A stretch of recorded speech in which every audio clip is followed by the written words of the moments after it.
नमस्कार जी, बहुत बहुत शुक्रिया। रात के 9:30 बज गए हैं। मैं हाजिर हूं जी पंजाब के सी टीवी पर, आपके मनपसंद टीवी चैनल पर, दिन भर की खबरें लेकर और जिन जिन मुद्दों को हम उठाते हैं उनको लेकर। विशाल मर्शेज कोहल, विपिन अत्री, मनीष भारद्वाज जी, जल्दी से जल्दी आप तमाम लोग जुड़ जाइए और जो है इसको शेयर भी कर दीजिए। खासतौर से राजेश गंगोत्रा जी, मर्शेज कोहल जी, प्रोमिल कालिया जी, नमस्ते सबको।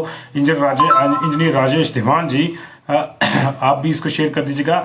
विपिन अत्री जी, मैं बिल्कुल ठीक हूँ, आप कैसे हैं? रोहित भाटिया, बबलू भाटिया जी, देवेंद्र वर्मा जी, राजेश जी, राहुल जी और संजू आर्यन, विजय गरेवाल, इंजीनियर यागेर, निहाल ठाकुर जी, यशपाल राव जी, राहुल जी, रमेश चौहान जी, नमस्ते। मनोज जी, प्रीतम धड़वाल जी, अश्विनी नेथा जी, राहुल सैनी जी और तमाम दूसरे लोगों का भी जो है मैं आह्वान करता हूं कि जुड़े, क्योंकि आज हम काफी इंपॉर्टेंट चर्चाएं करने वाले हैं जी। एक तो जो हमारे 2 दिन से पुलिस के जवान भूखे हैं, उनकी चर्चाएं करने वाले हैं, क्योंकि देखिए अब स्थितियां जो है कुछ भी हो सकती है स्थितियां, और ये अच्छी किसी भी स्थिति में नहीं होगी। कुछ भी बड़ा हादसा हो सकता है, क्योंकि 2 दिन से मैं तो अगर 2 वक्त रोटी नहीं खाऊं तो मैं तो खड़ा नहीं हो पाता। 2 दिन से जवान भूखे जो है जो अपनी ड्यूटी दे रहे हैं, मैस में खाना नहीं खा रहे हैं। इससे ज्यादा शर्मनाक बात और क्या हो सकती है? दूसरी बार 3 महीने के भीतर ये मैस बंद हुई है पुलिस की। ये पुलिस डिपार्टमेंट के जो बड़े अधिकारी हैं, जो बड़े अफसर हैं, उनके लिए शर्म की बात है। हमारे लिए तो ये निश्चित तौर से बहुत चिंतनीय विषय है ही, लेकिन जो बड़े अधिकारी हैं, बड़े अफसरान हैं, जो इसका संज्ञान नहीं ले रहे हैं, जो रोज नामचे में ये रपट नहीं डाल रहे हैं कि मैस बंद है, उनको भी हम यहां से आग्रह भेजते हैं।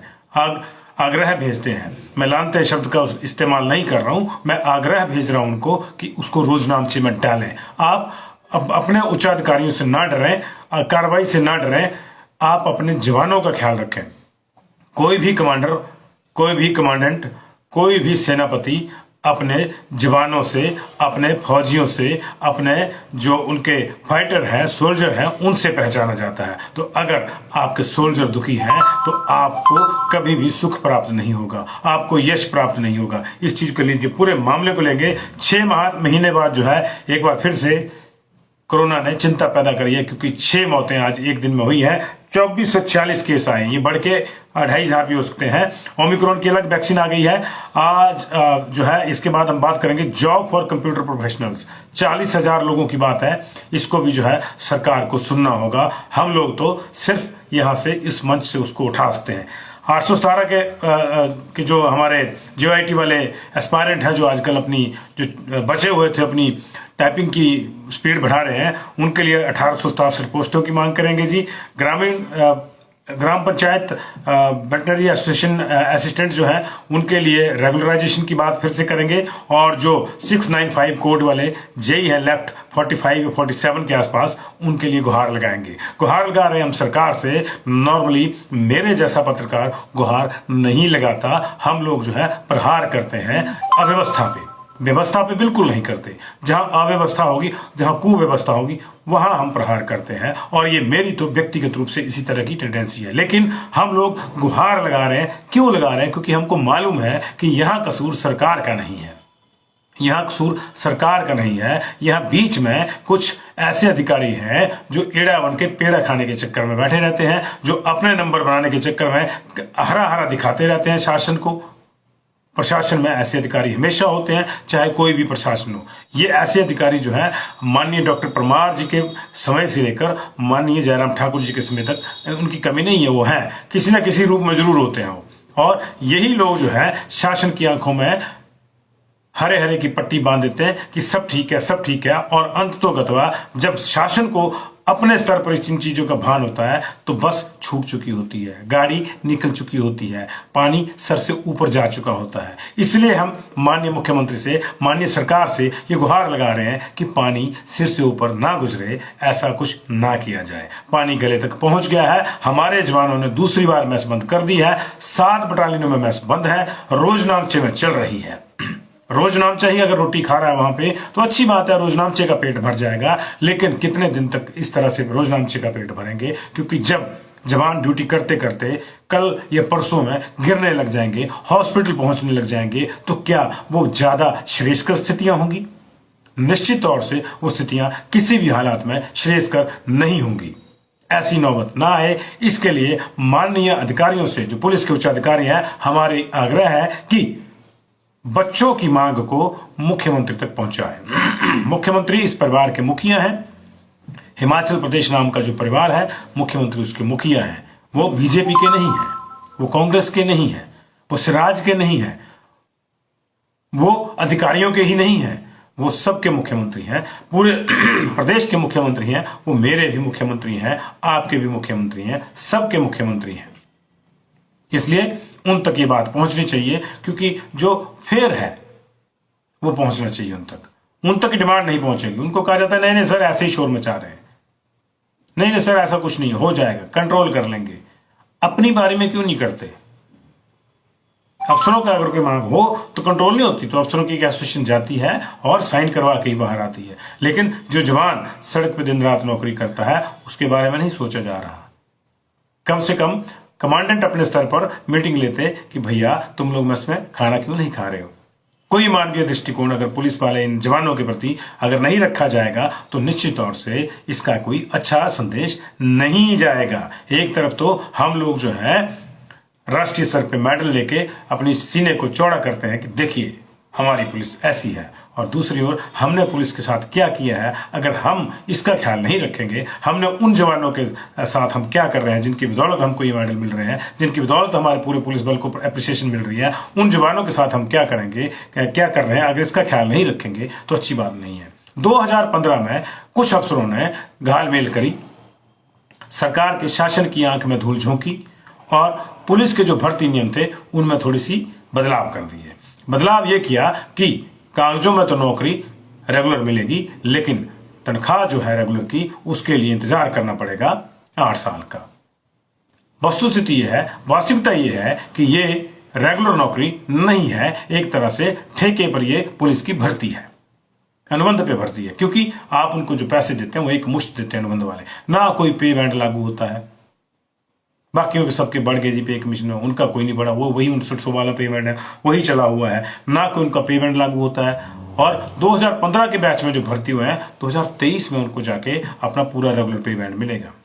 हर आदमी को 15-15, 20-20 लाख रुपए का चूना इस तरह से उन कुछ चंद अधिकारियों ने लगा दिया जो 2015 में सिर्फ इसलिए इस तरह की खुराफात कर गए कि सरकार को लगा कि उसकी आर्थिक सेहत अच्छी नहीं है, पैसा कहां से बचाना है, तो इस तरह से बचाया गया। मरता क्या नहीं करता, गरीब आदमी को नौकरी चाहिए होती है। वो कहता मेरे पास तो एक भी नहीं है, 2 मिल जाएंगे, 1 मिल जाएगा तो मैं उसमें गुजारा कर लूंगा। लेकिन बाद में जब उसको लगता है कि मेरे ही साथ के बाकी जो लोग आ रहे हैं उनको सरकार ये दे रही है, मुझे कम दे रही है, तो उसके मन में ये भाव आता है, फिर वो अपना हक मांगता है। वही हक पुलिस वाले मांग रहे हैं, इसलिए हम जो है इसको मुद्दे को बार बार उठा रहे हैं। हमारा किसी से कोई द्वेष नहीं है, हम सरकार के विरुद्ध में नहीं है, हम पुलिस के अधिकारियों के विरोध में नहीं है। मेरे मन में पुलिस के तमाम अधिकारियों को, मैं 30 साल से पत्रकारिता कर रहा हूं, डीजीपी साहब तब एसपी थे, मैं तब से कर रहा हूं पत्रकारिता, मैंने उनको काम करते हुए देखा। जो एडीजीपी लेवल के अधिकारी हैं मैंने उनको काम करते हुए देखा है। मैंने ऐसे बहुत से अफसर देखे जो मेरे सामने आए, उन्होंने ज्वाइन किया और वो बहुत अच्छा काम कर रहे हैं। इक्का दुक्का कोई घटनाओं को छोड़कर हमारा पुलिस बल इतना बढ़िया है कि हम स्टेट से बाहर जाते हैं तो फख्र से कहते हैं हमारा फला अफसर उसने ऐसे किया, हमारे फला अफसर ने इतना बड़ा काम किया। और यही वजह थी, आज भी हमारा सीना चौड़ा होता है। हमारे बीच में नहीं है माननीय डॉक्टर अश्विनी कुमार जी, लेकिन वो सीबीआई के डायरेक्टर रहे, गवर्नर रहे, इसी कैडर से थे, इसी प्रदेश से थे। मैंने उनको भी देखा है, आम आदमी की तरह घूमते थे। इसलिए हम लोग किसी के विरोधी नहीं है, लेकिन हम लोग हक मांग रहे हैं। अगर मैं यहां से इस चीज को उठा रहा हूं बार बार, तो हम लोग हक मांग रहे हैं उन 5500 परिवारों के लिए जिनके बच्चों ने पता नहीं कितने दिन और रात मेहनत करके, मैं देखता हूं, मैं अभी घर जाता हूं अपने जालंधर से, मैं जब घर जाता हूं तो रात को मैं जब जाता हूं तो सड़क पे मुझे जो है बच्चे दौड़ते हुए मिलते हैं। मैं उनको पूछता हूं रोक के कि किस चीज के लिए तैयारी कर रहे होते हैं। मैक्सिमम लोग पुलिस की भर्ती के लिए तैयारी कर रहे होते हैं, आर्मी की भर्ती के लिए तैयारी कर रहे होते हैं।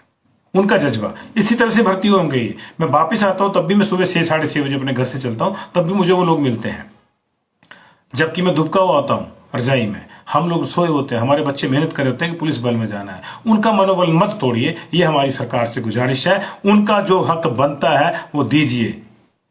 अगर आप ये चाहते हैं कि कल को जवान जो ड्यूटी करते करते गिरने लग जाएं और शिक्षा लेते रहो सब जगह सरकार की, तो ये अच्छी तस्वीर नहीं जाएगी।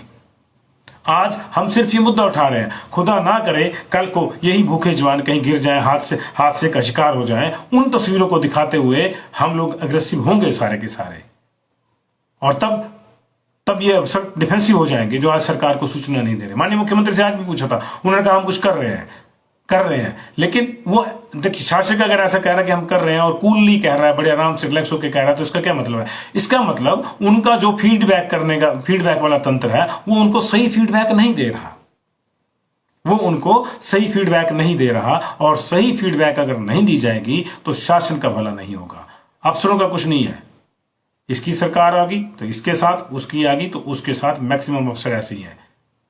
तो ये जो है इस तरह से चलता है, लेकिन जवानों के साथ ये अन्याय हो रहा है। इस अन्याय के खिलाफ हम सबको एकजुट होना है। तमाम जो मेरे साथी इस वक्त जुड़े हुए हैं उनसे मेरा आग्रह है कि जवानों के हक में आप खड़े हो जाइए और जवानों को खाना भी दीजिए जहां मिलते हैं आपको, क्योंकि मैस नहीं चल रही है और बहुत से बच्चे जो है उनकी तबीयत जो है अब एक ऐसे स्टेज पर पहुंच गई है कि कभी भी बिगड़ सकती है। हम लोग लगातार इसकी सूचनाएं जुटा रहे हैं, लेकिन ये अनफॉर्चुनेटली सरकार तक मामला नहीं पहुंच रहा है। ऐसा भी नहीं है कि मुख्यमंत्री ने कहा कि हाँ जी हम आपको जो है 3 साल के या 2 साल के बाद ही रेगुलर पे बैंड दे देंगे। तो ऐसा भी नहीं है कि सारे लोग वहीं लाइन लगा के खड़े हो जाएंगे कि जनाब पैसे निकाल के नगद जो है हमको दो। ऐसा नहीं है। अगर आपने इसका प्रावधान 1 महीना आपको लगता है तो आप इसमें घोषणा कर सकते हैं कि ठीक है, पुलिस वालों को अब जो है इतने साल के बाद रेगुलर पे बैंड, बाकियों की तरह 2 साल के बाद रेगुलर पे बैंड मिल जाएगा, बात खत्म होगी। और ये जो बचे हुए हैं इनका जो एरियर का मामला है, इनको किस तरह से एडजस्ट करना है, इसके लिए जो है हमारे अफसर 1 महीने में सारी चीजें सेटल कर लेंगे, बात खत्म होगी। वो ये थोड़ा कह रहे हैं कि हमको बस हमारे हाथ पे नगद रखो, वो कह रहे हैं कि हमारे लिए घोषणा तो कर दो। तमाम लोग अपनी कैलकुलेशन में जुट गए हैं कि किसको कितना एरियर मिलेगा, उस एरियर को किस प्लानिंग से कहां इन्वेस्ट करेगा, क्या खरीदेगा क्या नहीं करेगा। और यहां यही पता नहीं है कि रेगुलर पे बैंड मिलना भी है कि कब मिलना है। 2015 वालों को अभी तक तो मिला नहीं, 2022 से 2023 से पहले मिलेगा नहीं उस हिसाब से तो। और जब वहां 2023 में जाके उनको मिलेगा तो स्थितियां और खराब होंगी। स्थितियां तो खराब अब डे बाय डे हो रही है, क्योंकि सब्र का पैमाना छलक रहा है। पानी यहां तक पहुंच गया है, यहां से ऊपर जाएगा तो दिक्कत हो जाएगी। सर के ऊपर से नहीं गुजरनी चाहिए कोई भी चीज, क्योंकि किसी के भी सब्र की एक सीमा होती है। इसलिए माननीय अधिकारी लोग जो पुलिस के उच्च अधिकारी हैं, जिनको इस मामले को आगे पहुंचाना है वो इसको आगे पहुंचाएं। हम अपने स्तर पे लगे हुए हैं, हमारी बात जितनी जाती है उतनी जाती है, लेकिन सरकारी अधिकारी जो बड़े अधिकारी हैं उनको भी अपने मातहतों की समस्या जो है वो भुगतनी होगी। ऐसा नहीं है कि पुलिस के इन जवानों के लिए अगर पे बैंड के लिए सरकार कह देती है कि हम उनको जो 2 साल में दे देंगे बाकी कर्मचारियों की तरह, तो ऐसा नहीं है कि साथ में ये कह दे देंगे कि इनका जो एरियर है वो डीजीपी, एडीजीपी, आईजी, डीआईजी इनके पैसे इनकी तनख्वाहों से काटा जाए। ऐसा नहीं है।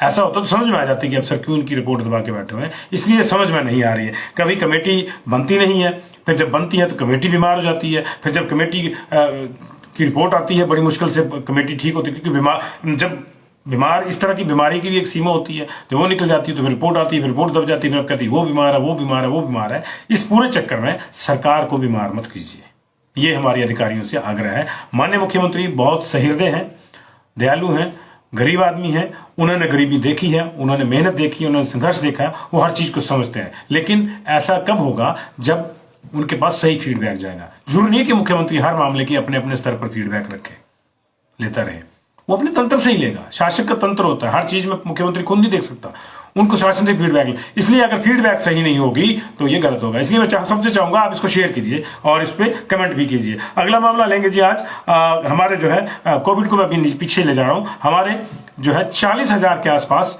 आईटी प्रोफेशनल में स्पेशली बात करूंगा कंप्यूटर प्रोफेशनल्स की। उनके लिए आज हमने एक हैशटैग दिया, आप देख रहे होंगे, जॉब फॉर कंप्यूटर प्रोफेशनल्स। बात बात पे हम लोग कंप्यूटर शिक्षा की, कंप्यूटर एजुकेशन की बात करते हैं, लेकिन हमारे यहां आप हैरान होंगे कि 2012 के बाद कोई कायदे से भर्ती ही नहीं हुई। अगर हुई तो आउटसोर्स पे रख लो। कंप्यूटर टीचर्स की पोस्टें खाली पड़ी है जी, पोस्टें खाली पड़ी हैं। तो आज ये लोग भी मिले थे और ये 40,000 से ज्यादा है। इनकी एसोसिएशन आज मिली थी तकनीकी शिक्षा मंत्री से भी और माननीय मुख्यमंत्री से भी, और उन्होंने अपनी बात रखी थी। 6 सूत्रीय की उन्होंने मांग पत्र भी जो है उनको दिया है। उन्होंने कहा कि हम लोग लंबे अरसे से जो है परेशान है, क्योंकि 2017 में कुछ नियमों में घालमेल हुआ था कंप्यूटर टीचर्स की भर्ती को लेकर। जो है PGTIP इसका कोड था, उसको लेकर को नियमों में कुछ घालमेल हुआ था कि 5 साल का शैक्षणिक अनुभव जो है जरूरी होना चाहिए, जबकि उस तरह की जो समकक्ष बाकी पोस्टें हैं PGT में उसके लिए अनुभव नहीं है। इसको लेकर मामला अदालत में गया और तब से अदालत में तारीख पे तारीख लग रही है और ये अड़ गया मामला। इनकी भर्तियां वहीं रुक गई। ना PGT में हो रही है, ना TGT में हो रही है, ना लेक्चर कैडर में हो रही है, कहीं नहीं हो रही है।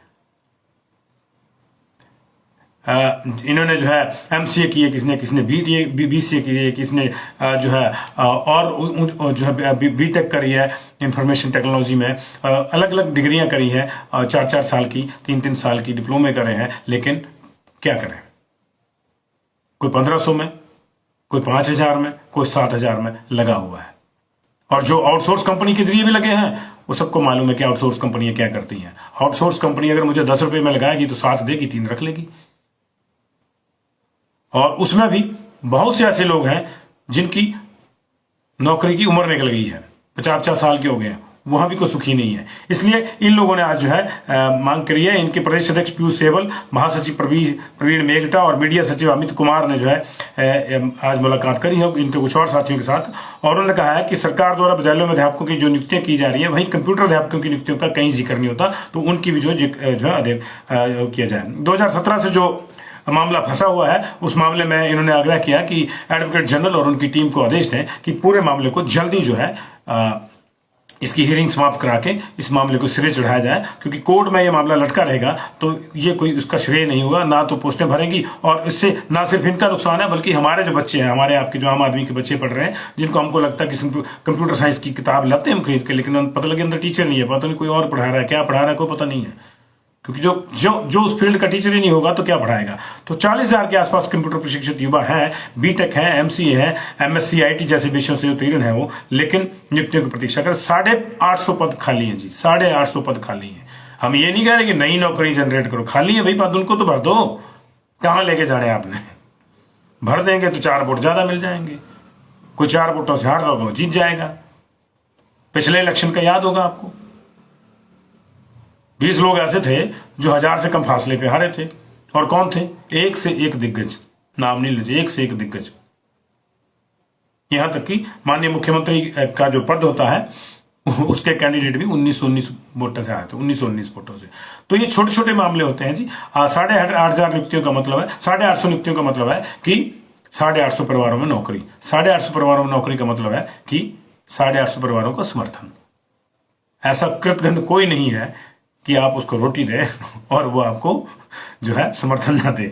तो ये है, और चुनावी वर्ष इसलिए मैं इस तरह से बात कर रहा हूं, मैं किसी के लिए वोट नहीं मांग रहा हूं। तो ये इस एसोसिएशन चाहती है कि ये भी चाहते हैं कि महाविद्यालयों में असिस्टेंट प्रोफेसर कंप्यूटर एप्लीकेशन के जो पद हैं उनको भरने की प्रक्रिया शुरू की जाए, और सभी कंप्यूटर स्कूलों में कंप्यूटर शिक्षा को अनिवार्य रूप से पहली कक्षा से शुरू किया जाए। इससे पोस्टें अपने आप क्रिएट हो जाएंगी, और अकॉर्डिंगली जो जिसकी क्वालिफिकेशन है वो उसमें सेटल हो जाएगा। लेकिन मामला वही फंसा हुआ है कि इसको किया क्यों नहीं जा रहा, तो ये करना जरूरी है जी। अब बात कर लेते हैं जी कोविड की। आज देश भर की बात करें तो लगातार 6 दिन हो गए 2.5 लाख के आसपास केसेज पिछले कल आए थे, 24 घंटे में 2,58,000 के आसपास, और देश में पिछले 6 दिन से लगातार जो है 2 लाख से ऊपर केसेस आ रहे हैं। और आज की स्थितियां भी भिन्न नहीं है, हालांकि दिल्ली मुंबई में संक्रमण जो है वो थोड़ा घट रहा है। मुंबई में 30 से घटकर 13% 7 हो गया है, और दिल्ली में जो है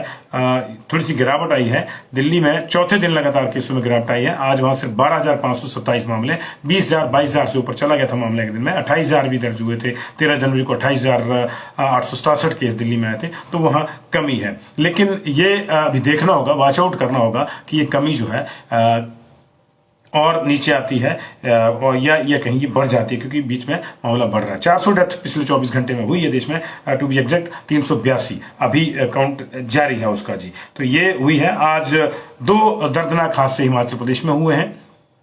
एक हादसा शिलाई में हुआ है, मीनस के पास, जहां लैंडस्लाइड चलती सड़क का जो काम चल रहा था, वहां लैंडस्लाइड होने से 3 लोगों की मौत हो गई है। एक एम्स के काम लगा हुआ था, वहां पे मजदूर कुछ पेट में आ गए मलबे की, तो एक की डेथ वहां पे आ गई। तो 2 ही हादसे पिछले कल भी हुए थे, वो भी भयंकर थे इस तरह के। और ये लगातार 2 दिन से जो है इस तरह की जो दिल दहला देने वाली खबरें हैं वो आ रही हैं।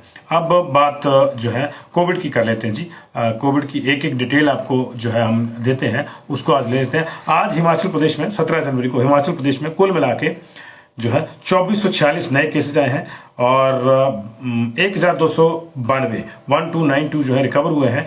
12850 सैंपल हुए थे, 6 मौतें हुई हैं और टोटल एक्टिव केसेस जो है बढ़ के 12,142 हो गया। दोपहर को 2 बजे ये केसेस 10,000 से नीचे चले गए थे, दोपहर को 2 बजे, और शाम के 9 बजे ये बढ़ के फिर से 12,142, यानी 2,000 से ऊपर का मामला, 2,000 से ज्यादा केसेस जो है बढ़ गए हैं। बात अगर करें एक एक जिले की, तो बिलासपुर में आज 215 केस आए हैं। मुझे लग रहा है कि दूसरी लहर में बिलासपुर में इतने क्या है, मुझे याद नहीं आ रहा कि आए थे, इतने नहीं, लेकिन तीसरी लहर में ये आ गए हैं। दूसरी लहर में शायद बिलासपुर में 200 केस नहीं आए थे एक दिन में। 215 जो केसेज आए हैं आज, उसमें से रीजनल हॉस्पिटल बिलासपुर में जो टेस्ट हुए उसमें से 36 आए हैं जी। मारकंड वाला जो पीएचसी मारकंड है वहां से 28 आए हैं। नैना देवी वाले एरिया से 19 केस आए हैं। घुमारवी वाले एरिया से 34 केस आए हैं। झंडुता वाले एरिया से 16 आए हैं। तो घुमारवी झंडुता साथ लगते हैं, तो 50 तो यही हो गए जी। और इसके अलावा जो है कुल 82 मोर पर्सन टेस्टेड पॉजिटिव, ये बाकी अलग अलग जिलों से हैं जी। तो 215 टोटल केसेस आए हैं, 215 टोटल केसेस आए हैं। कुछ उद्योगों के भी केसेस हैं, लेकिन अब शहर में भी बड़े पैमाने पर संक्रमण जो है वो बढ़ रहा है। चर्चा वही है कि माइल्ड है, लेकिन अब ये फैटल हो रहा है। मैंने कल भी आपको बताया था कि चिंताजनक है, क्योंकि देश में मौतों की दर बढ़ रही है, धीरे से ही सही लेकिन बढ़ रही है, चुपके से ही लेकिन चिंताजनक हो रहा है। और आज हिमाचल प्रदेश में वो देखने को मिल गया। पिछले कल 2 मौतें हुई थी जी, और आज जो है वो 6 मौतें आज हुई हैं जी। हाँ, पिछले कल 2 मौतें हुई थी, आज 6 मौतें हुई, तो 2 दिन में 8 मौतें हो गई हैं। एक चंबा में हुई है जी आज डेथ।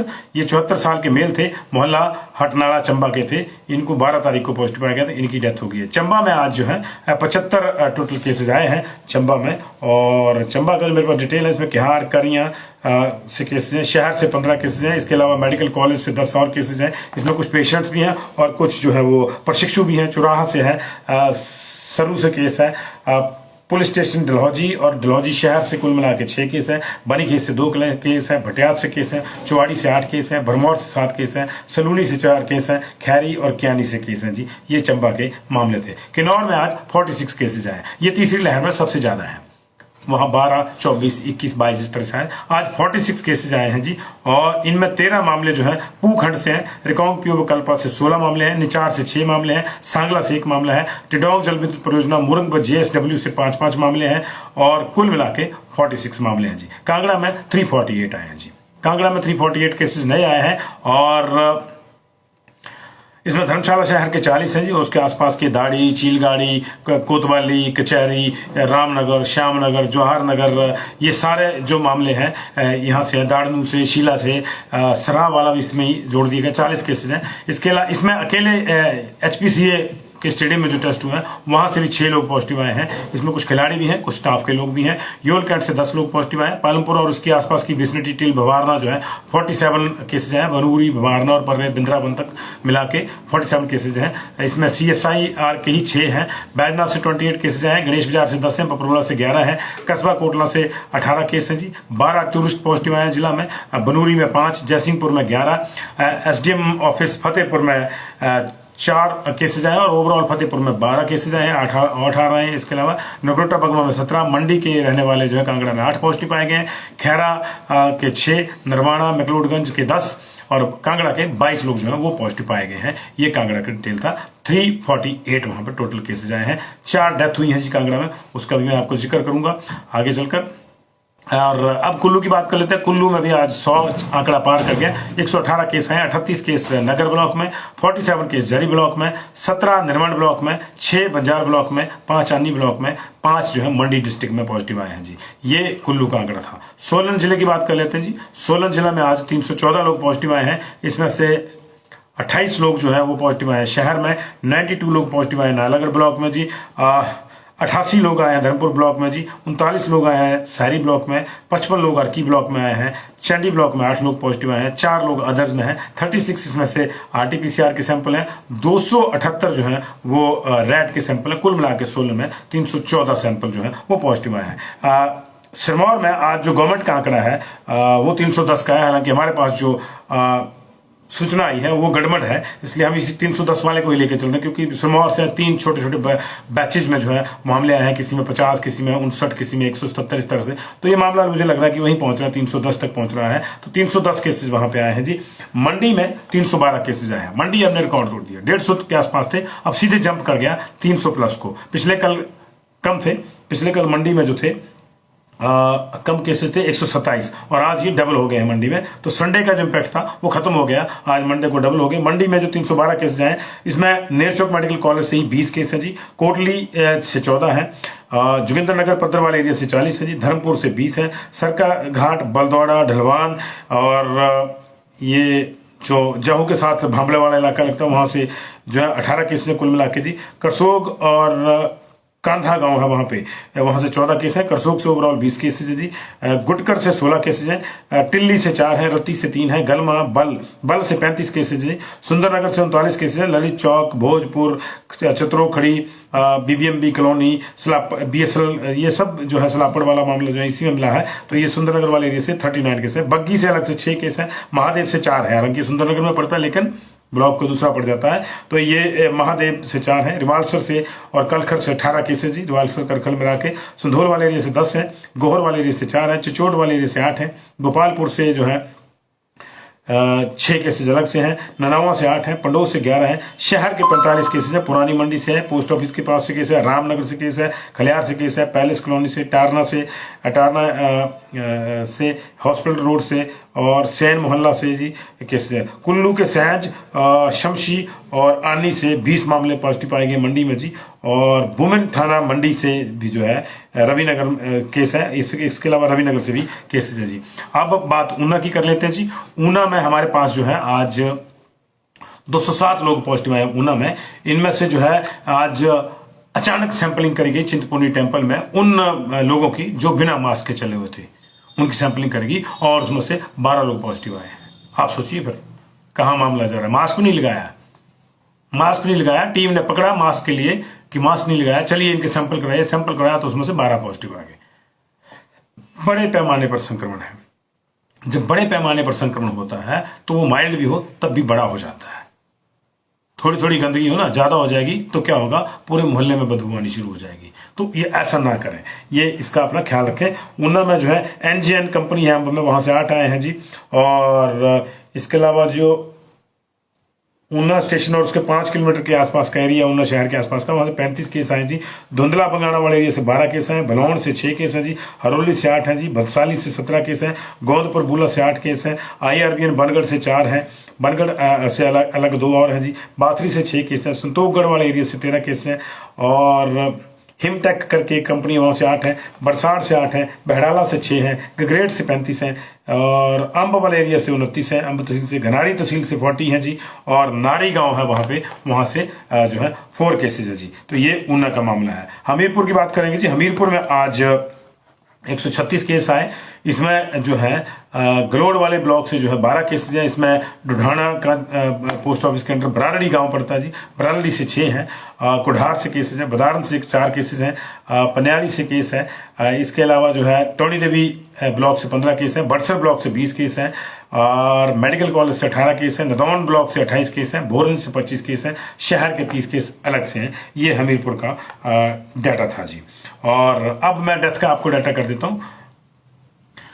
डेथ जो आज कांगड़ा में 64 साल की एक फीमेल, कांगड़ा में 49 साल के एक मेल, कांगड़ा में 79 साल के मेल और एक 54 साल के मेल की, तो 3 मेल कांगड़ा में और एक फीमेल की डेथ हुई है। कोमॉर्बिडिटीज वही सबको लिखी होती है जिन्होंने जी ARDS विद कोविड-19 रिलेटेड सीवियर फेनिमोनिया, तो ये सारी चीजें ऐसी लिखी होती हैं। लेकिन लब्बो-लुबाब ये है कि 4 लोग कांगड़ा में आज जो है दम तोड़ के कोविड की वजह से। इसके अलावा चंबा में 74 साल के मेल का मैंने आपको जानकारी दी और 72 साल के एक मेल जो ऊना में दम तोड़ के कोविड की वजह से। तो आप देखिए कि ऐसा ठीक है कि बुजुर्गों के लिए फैटल है, ये है, चाहे वो किसी भी उम्र के हो, चाहे कितनी वैक्सीनेशन लग गई हो, क्योंकि उनमें कोमॉर्बिडिटीज होती हैं। वैक्सीनेशन हो जाए तो उनसे भी लड़ती है, तो इसलिए कहीं ना कहीं ये प्रॉब्लम है। तो 6 डेथ जो है 6 महीने के बाद, जून के बाद, जून में आखिरी बार जो है आधा दर्जन डेथ एक दिन में हुई थी। उसके बाद जुलाई, अगस्त, सितंबर, अक्टूबर, नवंबर, दिसंबर, तो 6 महीने के बाद, जनवरी का ये आज 17 तारीख है, तो ये 6.5 महीने के बाद 6 डेथ हो रही है। तो ये चिंता का विषय है। इसलिए आप अपना ख्याल रखिए और बहुत सतर्कता रखिए, बच्चों का खास तौर से ख्याल रखिए। शिमला का डिटेल में भूल गया था जी, शिमला का मैं डिटेल भूल गया था, वो मैं आपको देता हूँ। शिमला में जो है 346 केसेज आए हैं और इसमें अगर मोटा मोटा बात करें तो 10 केसेज खलीनी से हैं जी और 13 केसेज न्यू शिमला से हैं जी। 13 केसेज जो है वो संजौली से हैं, संजौली में थोड़े कम हो गए हैं, हालांकि 23 भी आए वहां से। इसके अलावा बाकी जो विसिनिटी है पूरे शहर के जो है इन केसेज में 346 में से 200 केसेज जो है शिमला डिस्ट्रिक्ट के 346 में से 200 केसेज शिमला शहर के ही हैं। 13 न्यू शिमला के हैं जी, 13 संजौली के हैं, 5-5 केसेज वहां, बाकी टूटी कंडी, मैली, राम बाजार यहाँ से जी 6 कसुमटी से हैं, 2-2 केसेज जाखू, फागली, नाबा, भराड़ी, शांगटी यहाँ से, लक्कड़ बाजार से 4 हैं, लोर बाजार से भी 4 हैं, कलोग से 2, कैथू से 2, 67 केस मशोबरा ब्लॉक से हैं जी, 8 केस मतियाना से हैं, 12 केस कोटखाई से, नेरवा से 17 हैं, सुन्नी से 6 हैं, टिक्कर से 3 हैं, रामपुर से 11 हैं, चिड़गांव से 3 हैं, 14 केस कुमारसेन से हैं, KNH से 13 केसेस हैं, 10 केसेस DDO से हैं, तेंजिन हॉस्पिटल से 13 केसेस हैं, 11 केसेस खनेरी से हैं, 32 केसेस IGMC से हैं और सोलन, मंडी, बिलासपुर, सिरमौर ये मिला के भी जो 8 लोग इन जिलों के भी पॉजिटिव आए गए। 346 केसेस वहां पे हैं जी। तो ये है मामला। और ओमिक्रॉन को लेकर जो है देश में एक सेपरेट वैक्सीन की जो है वो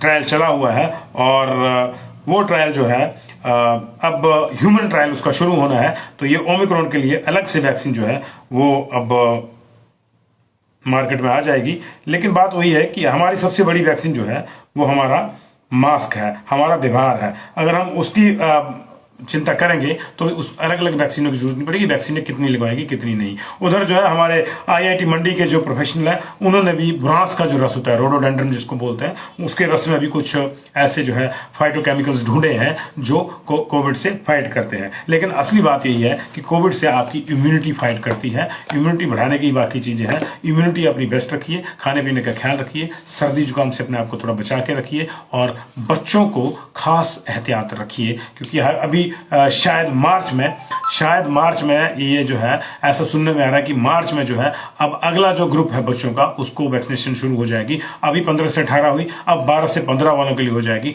लेकिन जब तक ये मामला छोटे बच्चों तक जाएगा तब तक हमको काफी इंतजार करना पड़ेगा। इसलिए कृपया करके इस जो है अपना कोविड बिहेवियर जो है उसका पूरा पालन करें। बहुत बहुत शुक्रिया। और JOIT वाले 1867 पोस्टों के लिए करें जी, आपको उतनी मिलेंगी। सरकार से हमारी बातचीत हुई थी, सरकार ने कहा था कि ठीक है उनकी पोस्टें तो उतनी ही हैं और सरकार को चाहिए भी, सरकार को लोग चाहिए भी। सरकार तभी नौकरी निकाल रही, 608 तो और निकाली है पोस्टें, तो लगी है जी। 1867 के लिए बहुत बहुत शुक्रिया आप लोगों का। आप लोगों ने हमारा साथ दिया, आप लोगों ने हमारे पास अपनी बात रखी। वो बात आपने इतने ज्यादा कमेंट्स की कि वो बात जो है माननीय मुख्यमंत्री ने सुनी। तो आज वो जो हमारे कंप्यूटर प्रोफेशनल्स हैं वो भी और हमारे पुलिस वाले, आप उनके लिए भी कमेंट कीजिए। उन्होंने आपके लिए भी किए थे, ऐसा नहीं कि आपने अपने लिए किए थे, कभी दूसरे के लिए भी मदद करनी चाहिए। बहुत बहुत शुक्रिया। Thank you very much for joining this bulletin. देर रात तक आपको जगाता हूं, इसके लिए क्षमा चाहता हूं। बहुत बहुत शुक्रिया। और सरकार से फिर वही आग्रह है कि देर इतनी ज्यादा ना हो कि अगर आप दुरुस्त भी आए तो उसका मजा ना आए। मजा उसी चीज का है, मजा उसी चीज का है जो समय पे मिल जाए। देर है तो फिर निश्चित तौर से कोई दिक्कत हो जाती है। बच्चों को दिक्कत ना हो, पुलिस वालों को। 1000 तो बेटियां हैं जी जिन्होंने खाना छोड़ रखा है मेस में, और बाकी बेटे हैं 4500। तो बेटियां बेटा एक समान है। लेकिन अगर ये खाना खाए बगैर ड्यूटी देंगे तो निश्चित तौर से कितने दिन देंगे ये तो सोचना होगा। 2 दिन हो गए, 48 घंटे से ज्यादा हो गए, इनको 50 घंटे से ज्यादा हो गए कुछ लोगों को तो। और क्यों आप इनका इस तरह से जो है सब्र का इम्तिहान ले रहे हैं? और सब्र टूटेगा, कोई गिर जाएगा तो भी बेइज्जती सरकार की होगी। हम नहीं चाहते कि हमारी सरकार की बेइज्जती हो, हम चाहते कि हमारी सरकार का यश हो, और वो यश तभी होगा सरकार इनकी बात सुन ले तो यश हो जाएगा जी। Thank you very much. जैसे JYT वालों ने देखो कितना यश गान किया, माननीय मुख्यमंत्री ने उनकी बात सुनी, और देखिए उस दिन 20,000 लोगों ने कमेंट करके थैंक यू किया। माननीय मुख्यमंत्री जी भी गदगद थे। Thank you very much. तो अफसरों से मेरा आग्रह है कि पुलिस वाले जो हमारे जवान खाना नहीं खा रहे, भाई रोज नामचे में डालो कि नहीं खा रहे, और उस रपट को ऊपर पहुंचाओ, और माननीय मुख्यमंत्री को भी ब्रीफ करो। Thank you very much.